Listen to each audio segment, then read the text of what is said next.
स्वागत है हमारे मैथ की पाठशाला यूट्यूब चैनल पे। हमने 12th क्लास की मैट्रिक्स चैप्टर 3 की पहली वीडियो अपलोड कर दी है, जिसमें अवयव के बारे में हमने परिभाषा बताई थी, उसके बारे में थोड़ा सा बताया था। आज की इस वीडियो में हम बात करेंगे अवयव के आगे के गुणधर्म क्या क्या है, अवयव के और कौन कौन सी संक्रियाएं हैं। सबसे पहले हमने बात की थी अवयव की, अवयव होता क्या है। पंक्ति तथा स्तंभों को अवयव होता क्या है। पंक्ति तथा स्तंभों को क्या करना है, एक आयताकार व्यू के अंदर व्यवस्थित करने की प्रक्रिया क्या कहलाती है, अवयव कहलाती है। अवयव के बाद हमने बात की थी अवयव के अवयव जो होते हैं, अवयव क्या होते हैं, जिनको हम अवयव में काम लेते हैं वो क्या कहलाएंगे, अवयव के अवयव कहलाएंगे। अवयव के अवयव हो गए। उसके बाद हमने पंक्ति और स्तंभ की बात की थी। इस तरीके से हम अवयव को दर्शाते हैं। और यहाँ पे जैसे 2 A B C D L Q M 3 इस तरीके से हमने कोई अवयव ले लिया। तो हमने बात की थी ये 36 लाइन जो होंगी वो उसकी क्या होंगी, पंक्तियां होंगी, रो होंगी। और इस तरीके से जो ऊर्ध्वाधर स्तंभ होंगे वो क्या होंगे, उसके कॉलम। यानी कि ये हमारी पंक्ति हो जाएंगी और ये हमारे क्या हो जाएंगे, स्तंभ हो जाएंगे। ये पहली पंक्ति है, इसको रो 1 यानी कि R1 कहेंगे। दूसरी पंक्ति है, इसको R2 और तीसरी पंक्ति है इसलिए इसको R3 कहेंगे।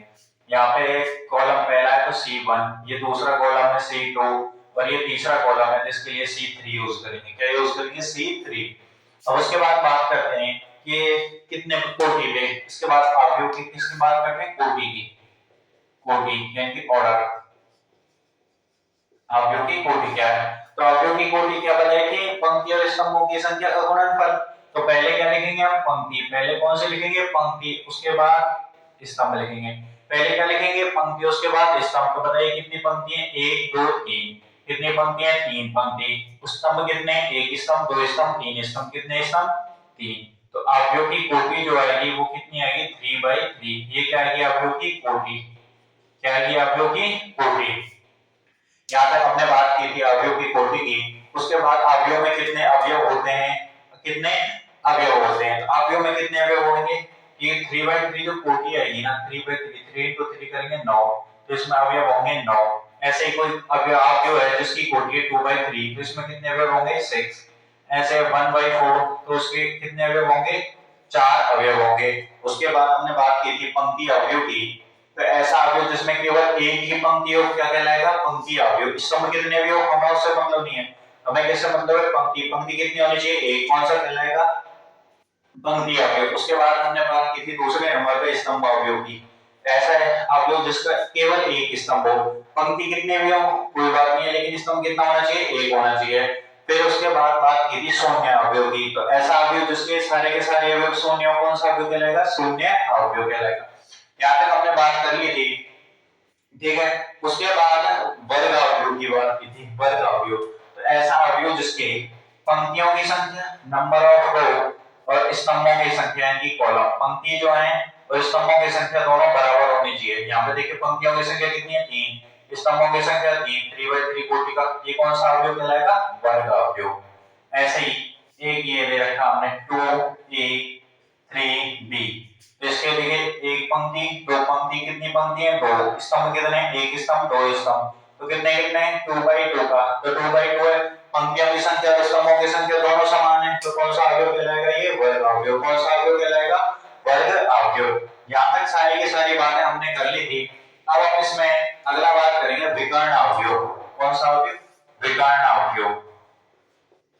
विकर्ण अवयव, विकर्ण अवयव। तो विकर्ण अवयव क्या होता है, ठीक है। विकर्ण तो जानते हैं, जैसे ये हमारे पास आयत है, कोई क्या है, आयत है, तो ये क्या हो जाएगा, इसका विकर्ण हो जाएगा। ये क्या हो जाएगा, विकर्ण। ऐसे ही हमारे पास कोई वर्ग है, तो ये क्या हो जाएगा, इसका विकर्ण हो जाएगा। ये क्या हो जाएगा, इसका विकर्ण हो जाएगा। क्या हो जाएगा, इसका विकर्ण। डायगोनल, डायगोनल हो जाएगा। नहीं, क्या हो जाएगा, इसका डायगोनल यानी कि विकर्ण हो जाएगा। तो विकर्ण आपको डायगोनल मैट्रिक्स क्या कहती है, ये कहती है कि जब भी कोई अवयव, कौन सा अवयव लेना है, वर्ग अवयव। कौन सा अवयव, वर्ग अवयव। विकर्ण मैट्रिक्स में कौन सा लेना है, वर्ग अवयव। तो विकर्ण मैट्रिक्स में कौन सा लेना है, वर्ग अवयव। तो ऐसा वर्ग अवयव जिसमें मुख्य विकर्ण, क्योंकि ये विकर्ण होता है, तो इस तरीके से ये वाले अवयव, ये इसका विकर्ण कहलाएगा। ये मुख्य विकर्ण के अवयव जो हैं, मुख्य विकर्ण के अवयव, इनको छोड़ के, ये मुख्य विकर्ण के जो अवयव हैं इनको छोड़ के जितने भी बाकी के सारे अवयव हैं वो क्या होने चाहिए, शून्य होने चाहिए। यानी कि ये कोई वर्ग अवयव ले लिया हमने 3/3 कोटि का लेते हैं, जैसे 2a इस तरीके से, ठीक है।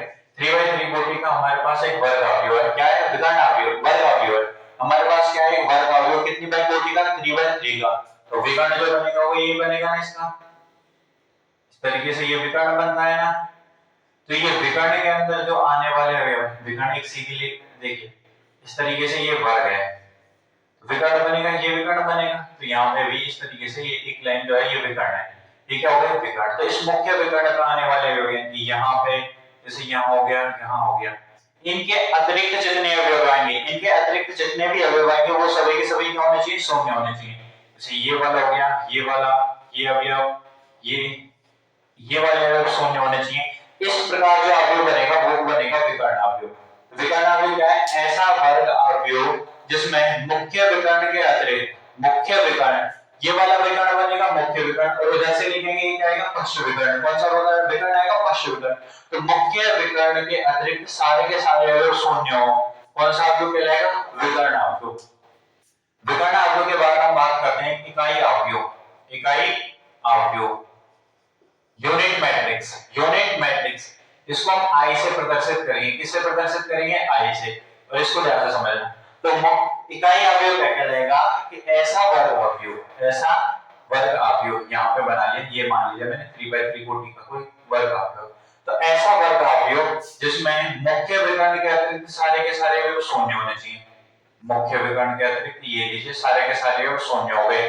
अब मुख्य विकर्ण के अवयव जो है वो एक ही होना चाहिए, एक एक एक। इस तरीके से जो अवयव बनेगा वो बनेगा इकाई अवयव। कौन सा बनेगा, इकाई अवयव। और ये कितने का, 3/3 कोटि का। यदि इस तरीके से बनाए 1 0 0 1, तो मुख्य विकर्ण के अतिरिक्त सारे के सारे अवयव, ये मुख्य विकर्ण हो गया, इसके अतिरिक्त सारे अवयव शून्य, और ये कितने बाई कितने कोटि का, 2/2 कोटि का। कौन सा है, इकाई अवयव। 2/2 कोटि का इकाई अवयव, ये 3/3 कोटि का इकाई अवयव। ऐसे हम 4/4 कोटि के या 5/5 कोटि के इकाई अवयव बना सकते हैं, इकाई अवयव बना सकते हैं। ये तो है इकाई अवयव की बात, इसके आगे इकाई अवयव की बात। अब एक लास्ट में वो समझना है समान अवयव क्या होता है। समान अवयव, equal matrix, equal matrix. Equal matrix क्या होता है, समान अवयव क्या होता है, समान अवयव के बारे में हम जानेंगे। देखिए कोई भी दो अवयव, जैसे एक अवयव ए मान लिया और एक अवयव मैंने मान लिया बी, ये दोनों बराबर होंगे। ये दोनों बराबर होने के लिए सबसे पहले अवयवों की कोटि समान होनी चाहिए। सबसे पहले क्या समान होनी चाहिए, पहली कंडीशन है कोटि समान। कोटि क्या होनी चाहिए, इनकी समान होनी चाहिए, कोटि समान। और दूसरी कंडीशन है इनकी संगत अवयव समान होंगे, संगत अवयव समान होंगे। ठीक, समान अवयव होने के लिए क्या क्या कंडीशन है, तो समान अवयव होने के लिए दो कंडीशन है। क्या कितनी कंडीशन है, दो कंडीशन। कौन कौन सी है, देखिए समान अवयव होने के लिए दो कंडीशन है, कौन कौन सी है। इस तरीके से दो अवयव मैंने मान लिया कि ये दोनों अवयव क्या है, समान है। तो समान होने के लिए इनके पास कंडीशंस है, उन कंडीशंस को देखेंगे। सबसे पहले तो इनकी कोटि समान, जैसे ये 2/2 का लिया, तो यहाँ पे भी 2/2 का लेंगे, यहाँ पे भी कितने का लेंगे, 2/2 का, ठीक है। अब यहाँ पे जैसे अवयव दे दिया 2 3 4 और यहाँ पे ए दे दिया, और यहाँ पे दे दिया बी ई 4 3। तो इसका मतलब है, सबसे पहले समझिए क्या है कि कोटि समान होनी चाहिए, पहली कंडीशन हो गई कोटि समान है, ये भी 2/2 का है, ये भी 2/2 का है। 3/3 का, 2/3, 1/2 कैसे भी होनी चाहिए, लेकिन उनकी कोटि समान होनी चाहिए। क्या होनी चाहिए, पहला कंडीशन कोटि समान होनी चाहिए, जो कि हो गई है। तो कोटि समान के बाद संगत अवयव समान होने चाहिए। संगत अवयव का मतलब है इस तरीके से बताते हैं ना, a11 a12। a11 का मतलब क्या है, पहली पंक्ति पहला स्तंभ। a12 का मतलब क्या है, पहली पंक्ति दूसरा स्तंभ। a31 का मतलब है तीसरी पंक्ति पहला स्तंभ, इस तरीके से। तो यहाँ पे देखिए ये दो जो है ये b के बराबर होना चाहिए, इनकी b बराबर 2 होना चाहिए। e जो है वो 3 के बराबर होना चाहिए, e is equal to 3। 4 4 के बराबर है, 4 is equal to 4। तो यहाँ से a का मान 3 के बराबर होना चाहिए, a इज इक्वल टू 3। इस तरीके से यदि इनके संगत अवयव समान हैं, संगत अवयव समान हैं और कोटि समान है, तो कौन सा अवयव बनेगा? कौन सा अवयव बनेगा बेटा? ये बनेगा समान अवयव। कौन सा अवयव बनेगा? समान अवयव। तो समान अवयव क्या कहलाएगा? जिसके कोटि समान होनी चाहिए और संगत अवयव समान होने चाहिए, क्या कहलाएगा? समान अवयव कहलाएगा। तो आज हमने बात की थी विकर्ण अवयव से स्टार्ट किया था, विकर्ण अवयव। तो विकर्ण अवयव क्या होता है कि ऐसा वर्ग अवयव, और वर्ग अवयव जिसकी कोटि और अवयव दोनों क्या होने चाहिए? समान होने चाहिए, क्या कहलाएगा? वर्ग अवयव। तो वर्ग अवयव की बात की थी, उसके बाद हमने की थी विकर्ण अवयव। विकर्ण अवयव तो ऐसा वर्ग अवयव जिसके मुख्य विकर्ण के अतिरिक्त, मुख्य विकर्ण के अतिरिक्त सारे के सारे अवयव शून्य होने चाहिए। मुख्य विकर्ण के अतिरिक्त सारे के सारे अवयव कैसे होने चाहिए? शून्य होने चाहिए। क्या कहलाएगा? कौन सा अवयव कहलाएगा? विकर्ण अवयव कहलाएगा। मुख्य विकर्ण के अतिरिक्त सारे के सारे अवयव शून्य होने चाहिए। इकाई अवयव क्या कहलाएगा? कि मुख्य विकर्ण के अतिरिक्त सारे अवयव शून्य होने चाहिए और मुख्य विकर्ण के जो अवयव हैं वो एक होने चाहिए, एक एक एक इस तरीके से। ये अवयव देखो 3 कोटि का इकाई अवयव, जैसे ये हो गया 2 कोटि का इकाई अवयव, इसे आई से प्रदर्शित करेंगे, ये इंपॉर्टेंट बात है। उसके बाद हमने समान अवयव इक्वल मैट्रिक्स के बारे में बात की थी। कोई भी दो अवयव समान होंगे कब होंगे? जब उनकी कोटि समान हो, संगत अवयव समान हो। तो यहाँ तक की थी हमने अवयव के बारे में बात। अब हम स्टार्ट करने जा रहे हैं 3.1। 3.1 तो उसके क्वेश्चंस के बारे में बताएंगे, उनसे आपको समझाएंगे कैसे कौन से अवयव के बराबर होते हैं, किस तरीके से होते हैं, अवयव क्या होते हैं, अवयव क्या होते हैं। ये था आपका थ्योरेटिकल पार्ट। अब हम बात करेंगे इसके क्वेश्चंस के ऊपर।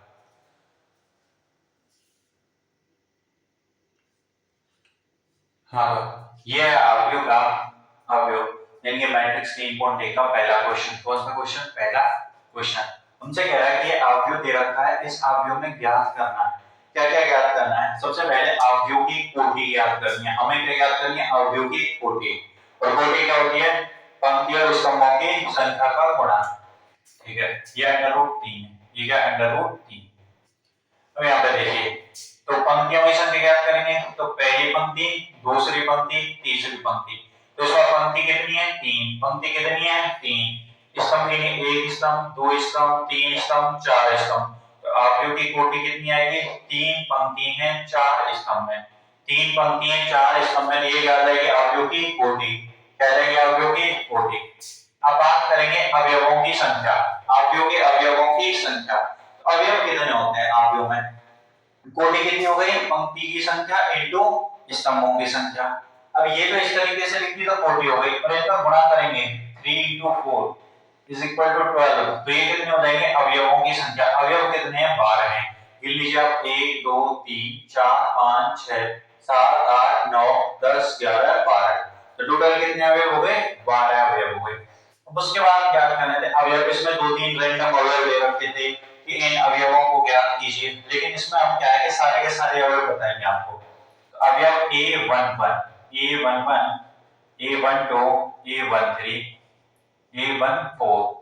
उसके बाद बात करेंगे A21, A22, A23, A24 and then A31, A32, A33, A34। तो A11 का मतलब है पहली पंक्ति पहला स्तंभ। तो पहली पंक्ति पहला स्तंभ अवयव कितना आ गया? 2। A12 पहली पंक्ति दूसरा स्तंभ अवयव आ गया 5। पहली पंक्ति तीसरा स्तंभ अवयव आ गया 19। पहली पंक्ति चौथा स्तंभ अवयव आ गया -7। अब बात करते हैं A21 का मतलब दूसरी पंक्ति पहला स्तंभ, दूसरी पंक्ति पहला स्तंभ अवयव आ गया हमारे पास 35। उसके बाद A22 का मतलब है दूसरी पंक्ति दूसरा स्तंभ अवयव है -2। दूसरी पंक्ति तीसरा स्तंभ, तो दूसरी पंक्ति तीसरा स्तंभ का अवयव है 5/2। दूसरी पंक्ति चौथा स्तंभ, दूसरी पंक्ति चौथा स्तंभ अवयव है इज इक्वल टू 12। A31 तीसरी पंक्ति पहला स्तंभ √3। तीसरी पंक्ति दूसरा स्तंभ अवयव 1। तीसरी पंक्ति तीसरा स्तंभ अवयव है -5, तीसरी पंक्ति चौथा स्तंभ अवयव करेगा 17। ये था हमारा पहला क्वेश्चन अवयव के बारे में।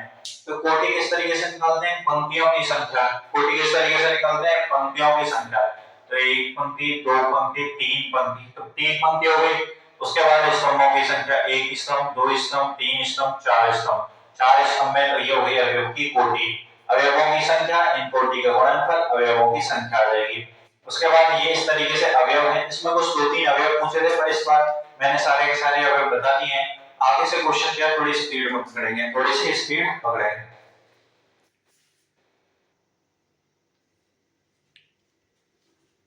हाँ देखिए, ये 3.1 का दूसरा क्वेश्चन। यदि किसी अवयव में 24 अवयव हैं, कितने अवयव दे रखे हैं? 24 अवयव हैं, तो इसकी संभव कोटियां क्या होंगी? संभव कोटियां क्या होंगी? कितनी कोटि होंगी इसमें? ठीक है, अवयव कितने हमारे पास? 24। अवयव कितने हमारे पास? 24। अवयव कितने? 24 हैं। तब संभव कोटियां, संभव कोटियां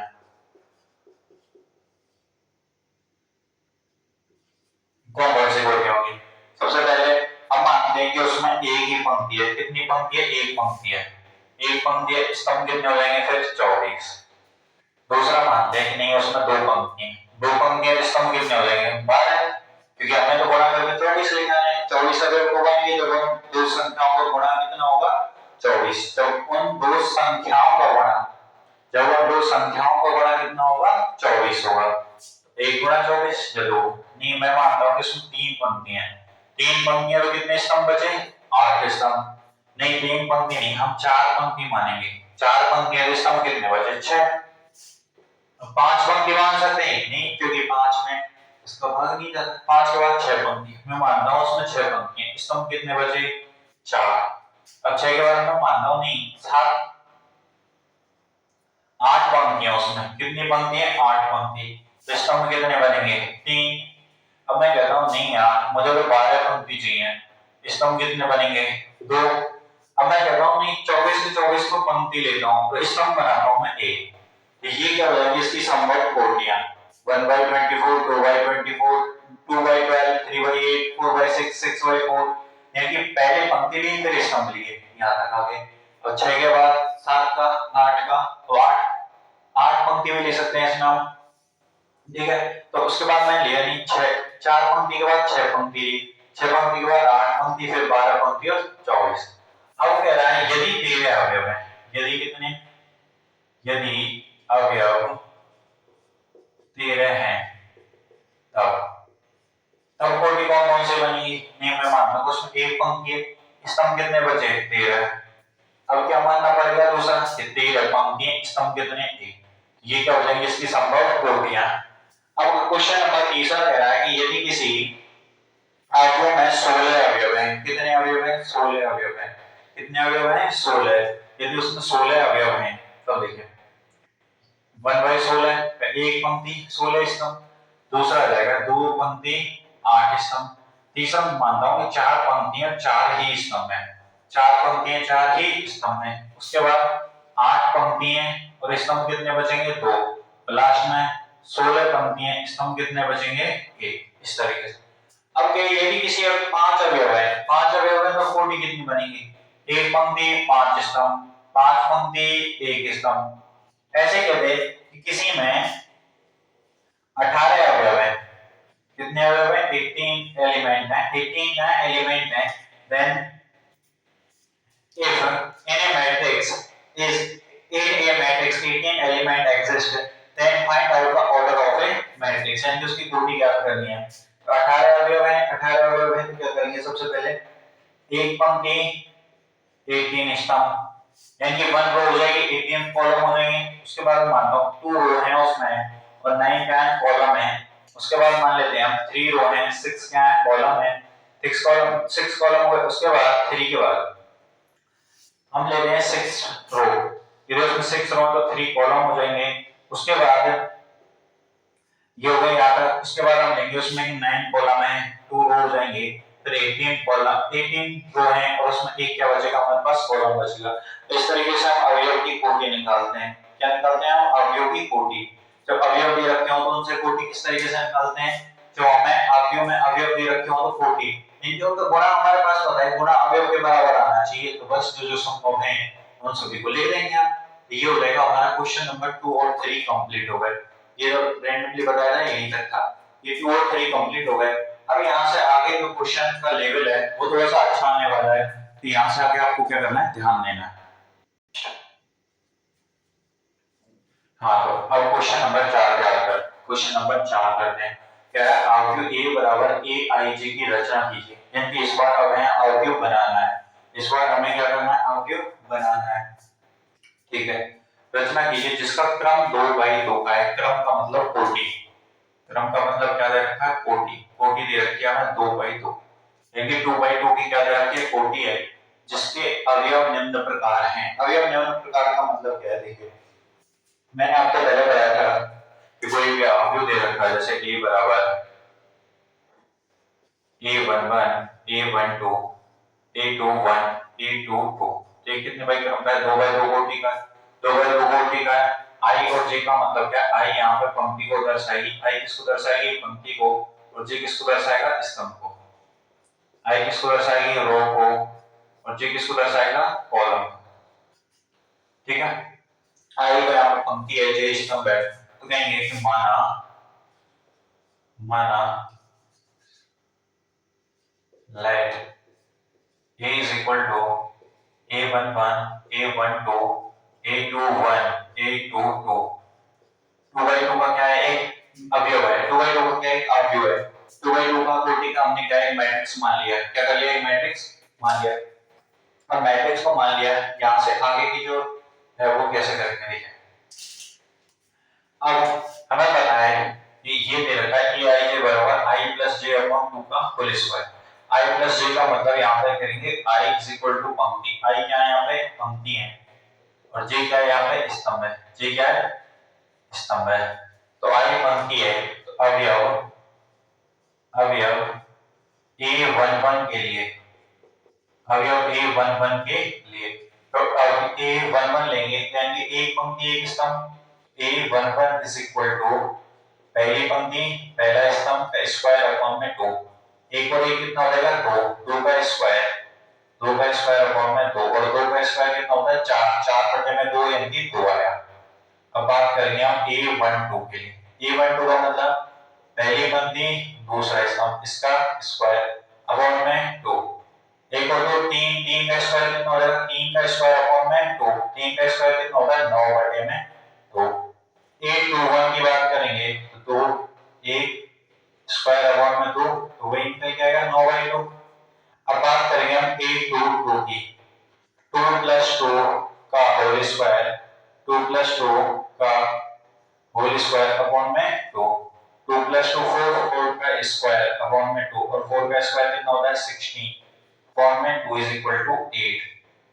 ध्यान से इन सभी के मान रखेंगे, इन सब के मान रखेंगे तो हमें पता है a11 का मान, इसको यदि समीकरण 1 देते हैं तो समीकरण 1 में मान रखने पर, 1 में क्या करने पर? मान रखने पर, समीकरण 1 में मान रखने पर जैसे हम इस मान रखेंगे, यहाँ से a बराबर क्या रहेगा? a11 का मान कितना है? 2। a12 का मान 9/2। a21 का मान कितना हो जाएगा? इसका मान हो जाएगा 9/2, और a22 का मान है 8। ये क्या गया हमारे पास? अवयव हो गया। ये क्या गया? अवयव। इसकी कोटि कितनी है? 2/2। तो 2/2 कोटि का हमारे पास क्या गया है? अवयव। हमने क्या किया है इसमें? i और j जो है यहाँ पे पंक्ति और स्तंभ को दर्शाते हैं। i और j जो है वो किसको दर्शा रहे हैं? पंक्ति और स्तंभ को। i और j क्या दर्शा रहे हैं यहाँ पे? पंक्ति और स्तंभ को। ठीक है, a11 के लिए हमने निकाला कि भाई पहली पंक्ति या पहला स्तंभ है, स्क्वायर कर दिया और निकाल दिया। स्क्वायर क्यों किया? क्योंकि हमें ये दे रखा है aij यानी पंक्ति और स्तंभ को इस तरीके से दर्शाना है। अब यहाँ पे देखेंगे हम इसी तरीके से, ये माना कोई अवयव हमारे पास a बराबर इस तरीके से है, a11 a12 a21 a22। यहाँ से अवयव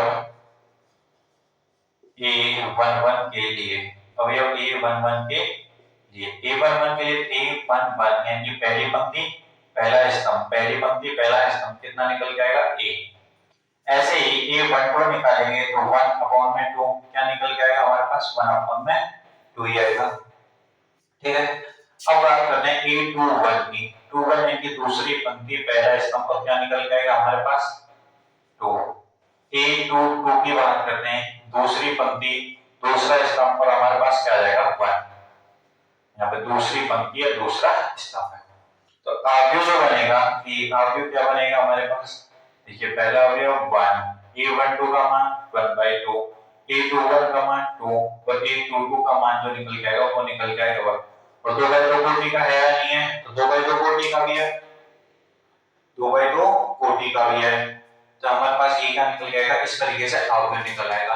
कंडीशन हमें दे रखी है I/J, I पंक्ति है J स्तंभ है, बस कुछ नहीं, इस तरीके से अवयव मानना है। पहली पंक्ति पहला स्तंभ A1 करना, क्या A12 रखना है, पहली पंक्ति दूसरा स्तंभ 1 3, और जो भी जिस तरीके से 2/2 का दे रखा है 3/3 का भी दे सकता है। आगे देंगे 3/3 को वो कैसे बनाना है, हमें इस कंडीशन में I का मान पंक्ति माननी है, I क्या माननी है पंक्ति, J क्या मानने है स्तंभ, और बस जैसे इसमें बोलता जा रहा है रखते जाना है, और कुछ करना ही नहीं है, एक्स्ट्रा दिमाग अपना लगाना ही नहीं है इसमें। अब यहाँ पे इस तरीके से मानना पड़ेगा क्या, नहीं डायरेक्ट लिखेंगे यहाँ पे A11 तो पहली पंक्ति I की जगह 1 लिखो, प्लस में 2 into 1 करेंगे 1 आएगा, इसका स्क्वायर अपॉन में 2, 2 और 1 2 और 1 कितने हो जाएंगे 3, 3 का स्क्वायर 9, 9/2 तो पहला अवयव आ गया 9 अपॉन में 2, 9 अपॉन में 2।